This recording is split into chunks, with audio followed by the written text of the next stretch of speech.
Alec Murdaugh will be housed in a maximum security prison with some of South Carolina's most dangerous male inmates. The former attorney was convicted of the murders of his wife Maggie and youngest son Paul and sentenced to 2 consecutive life prison terms. Here to talk about the Murdaugh case and what is next, malpractice and litigation attorney Eric Bland. Eric, thank you for being here. Thanks for having me. Eric, should the evidence of financial crimes have been presented to the jury? Was that a mistake? No, I don't think so. I think the state is entitled to articulate their theory of motive, and I don't think the judge went so far as to cause it to be unduly prejudicial and harmful as bad character evidence for Alex Murdaugh. It's really a lifetime of criminal activity that he had that culminated with those murders. And what Judge Newman let in is the temporal pressures that Alex Murdaugh was feeling on June 7th, not only from my clients, the Satterfields, from the $4.3 million that was stolen by him and Corey Fleming. What is your take on, I'm so sorry to interrupt. I do want to ask, what is your take on the evidence that was most effective to convict Alec Murdaugh in the end?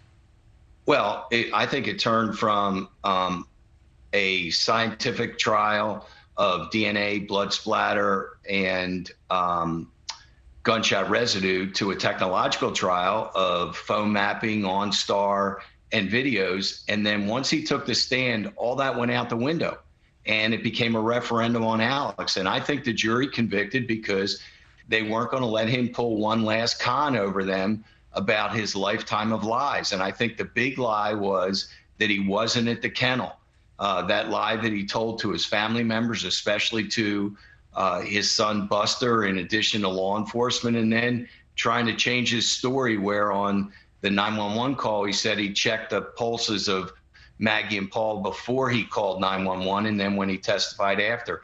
I just think the jury just came down and said, look, this guy has accused everybody else of lying, and this was one last con that he was going to try to pull, and they wouldn't let him do it. I mean, they found him not just guilty, but incredibly guilty. I mean, we're talking about a 3-hour verdict after 6 weeks of trial is pretty resounding rejection of the defense's theories. And his attorneys telling NewsNation that they will be filing that appeal in the next 10 days. Even with this appeal, is this ultimately an exercise in futility? We are tracking these headlines that he could still be likely sentenced to more than 700 years in jail for the financial crimes alone. What is your take on this? He is likely to spend the rest of his life in jail. Oh, he will. It's actually more than 900 years in jail if he's convicted of all the financial crimes. And they are going to go forward. Just so you know that the normal appellate reversal rate for a criminal trial like this is about 5% of the trials get reversed on appeal. But when a defendant testifies, it's actually less than 1%.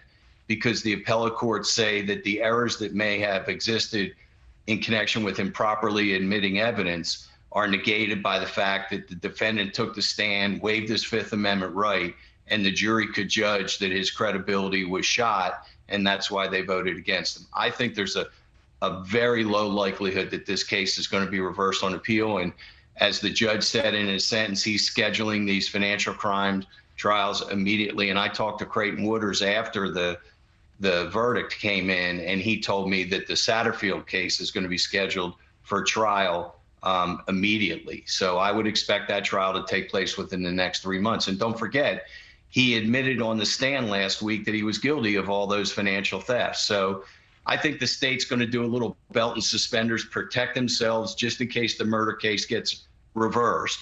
But they're going to go forward and get him convicted on other stuff. Alex will never see the light of day. All right. Attorney Eric Bland, I appreciate your time and insight tonight. Thank you so much. Well, thank you for having me. Thank you for watching. Go to newsnationnow.com to find NewsNation on your television provider. And don't forget to click the red subscribe button below to get more of NewsNation's fact-driven, unbiased coverage.